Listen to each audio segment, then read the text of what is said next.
Valencies को exchange करना है, ये जाएगा इसके पास और लिखेंगे यहाँ पे, और ये इसके पास, तो हमारे पास एक न्यूट्रल कंपाउंड बन जाएगा। ये है केमिकल फार्मूला Al2O3।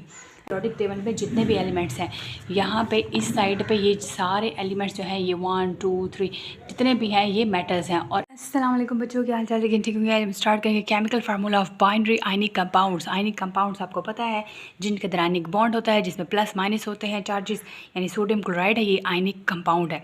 इसमें प्लस वाला भी है और माइनस वाला भी है। इसमें एक मेटल भी है, मेटल कैटाइन, और एक नॉन मेटल एनाइन भी है। ये एक अपना इलेक्ट्रॉन डोनेट कर रहा होता है, जिसमें इलेक्ट्रॉन अपना ट्रांसफ़र होता है दूसरे एटम को, तो आयनिक बॉन्ड होते हैं वो। तो बाइनरी आयनिक कंपाउंड्स कौन से होते हैं, इनके हमने केमिकल फार्मूले देखने हैं।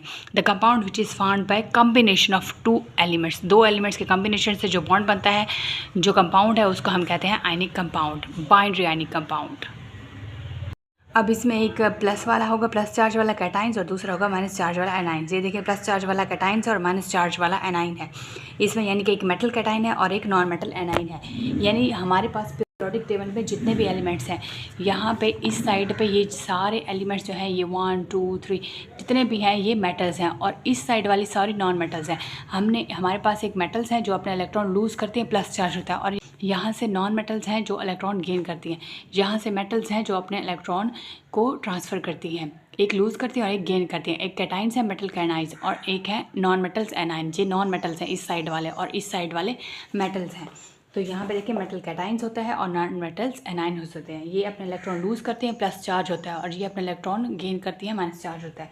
तो यहाँ पे देखिए, स्टेप 1 है कि हमने इनका केमिकल फार्मूला कैसे लिखना है, कैसे बनाना है। स्टेप 1 है कि हमने आइडेंटिफाई करने हैं आइंस को, फर्स्ट स्टेप। अब यहाँ पे Al जो है, ये कितने इलेक्ट्रॉन लूज़ कर सकता है? Aluminium 3 electron, calcium 2, potassium 1+, lithium 1, hydrogen 1, barium 2, magnesium 2, 1+ है सोडियम। ये जितने ज़्यादा इलेक्ट्रॉन लूज़ कर सकता है ना, यहाँ पे ये हमारे पास वही हमने इसकी लिखनी है। तो ये सारे मेटल आइंस हैं। ये मेटल से हमने मेटल्स और नॉन मेटल्स को कंबाइन करके केमिकल फार्मूला बनाना है। और यहाँ से हमारे पास है नॉन मेटल्स। ऑक्सीजन हमारे पास नॉन मेटल है, इसके ऊपर चार्ज है 2-, ये 2 इलेक्ट्रॉन गेन करता है। ब्रोमीन 1-, नाइट्रोजन 3-, आयोडीन 1-, क्लोरीन 1-, और सल्फर 2-। अब हमने मेटल कैटाइंस लेने हैं, नॉन मेटल्स एनाइन लेने हैं, इनसे हमने केमिकल फार्मूला बनाना है। फर्स्ट स्टेप तो हमने आइडेंटिफाई कर लिया। सेकंड स्टेप हमने क्या करना है, क्रिस क्रॉस मेथड यूज़ करना है, यानी कि इनकी वैलेंसीज आपस में क्रॉस एक्सचेंज होंगी। यहाँ पे देखिए, हमारे पास है, हमने यहाँ से लिया है Al3 पॉजिटिव, हमने यहाँ से Al3 पॉजिटिव लिया है, और यहाँ से O2 नेगेटिव लिया है। तो अब इनकी वैलेंसीज हमने एक्सचेंज करनी है। यहाँ पे Al3 पॉजिटिव ये है, और यहाँ से ऑक्सीजन ये O2 नेगेटिव है। हमने एक मेटल कैटाइन लेना है और दूसरा नॉन मेटल एनाइन लेना है। तो हमने इनकी वैलेंसीज को एक्सचेंज करना है, ये जाएगा इसके पास और लिखेंगे यहाँ पे, और ये इसके पास, तो हमारे पास एक न्यूट्रल कंपाउंड बन जाएगा। ये है chemical formula Al2O3, aluminium oxide trioxide. इस तरह हमारे पास, हम यहाँ से कैल्शियम लेंगे, हम एक मेटल कैटाइन लेंगे यहाँ पे Ca2 पॉजिटिव, और वहाँ से हम आयोडीन लेंगे, नॉन मेटल्स आइंस एनाइंस, तो यहाँ पे 1 नेगेटिव। अब इनकी वैलेंसीज एक्सचेंज करेंगे, इसकी इसके पास आएगी और लिखेंगे नीचे, और इसकी यहाँ पे बेस पे आएगी। तो ये बनेगा हमारे पास Ca2 कैल्शियम आयोडाइड। ये हमारे पास बन गया एक न्यूट्रल कंपाउंड, और ये केमिकल फार्मूला भी बन गया एक। अब नेक्स्ट है हमारे पास एग्जांपल है, ये अभी बताई है मैंने एल्यूमिनियम ऑक्साइड की, एल्यूमिनियम ट्राईऑक्साइड है Al2O3, ये एक्सचेंज से कैसे बना है। इस तरह हमारे पास है मैग्नीशियम और ऑक्सीजन के। अब ये देखिए, मैग्नीशियम पे चार्ज है 2+, और यहाँ पे ऑक्सीजन पे है -2। इनकी जब एक्सचेंज होगी तो इनके चार्जेस सेम है, यहाँ 2- और ये 2+ है, तो ये एक दूसरे को कैंसिल करेंगे, तो ये हमारे पास जो कंपाउंड होगा वो होगा MgO, मैग्नीशियम ऑक्साइड। नेक्स्ट हमारे पास वाटर है, हाइड्रोजन का होता है +1, यहाँ पे हाइड्रोजन, यहाँ पे ये है 1+, और ऑक्सीजन का है 2-।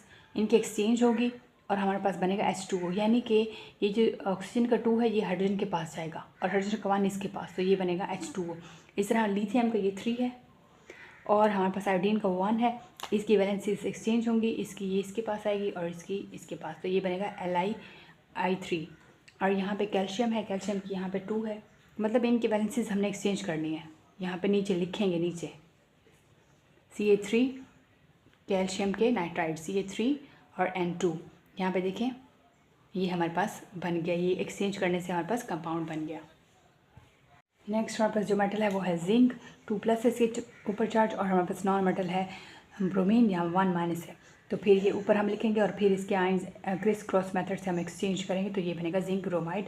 अब यहाँ पे एक चीज़ आप ध्यान रखने, पहले तो हमने आइडेंटिफाई करना है इनको, और फिर हमने क्या करना है, फिर हमने लिखना है। लिखने का ज़रा ध्यान रखिएगा, लेफ़्ट साइड पे हमेशा मेटल लिखी जाती है और नॉन मेटल राइट साइड पे लिखी जाती है, और फिर इनके आयंस एक्सचेंज होते हैं, ठीक है।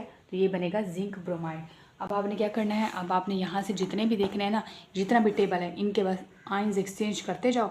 मेटल्स को इस साइड पे रखना है आपने लेफ़्ट साइड पे, और नॉन मेटल्स राइट साइड पे, और फिर आपने इनके आयन एक्सचेंज करते जाना है, और आपसे केमिकल फार्मूले बनते जाएंगे बाइनरी आयनिक कंपाउंड्स के।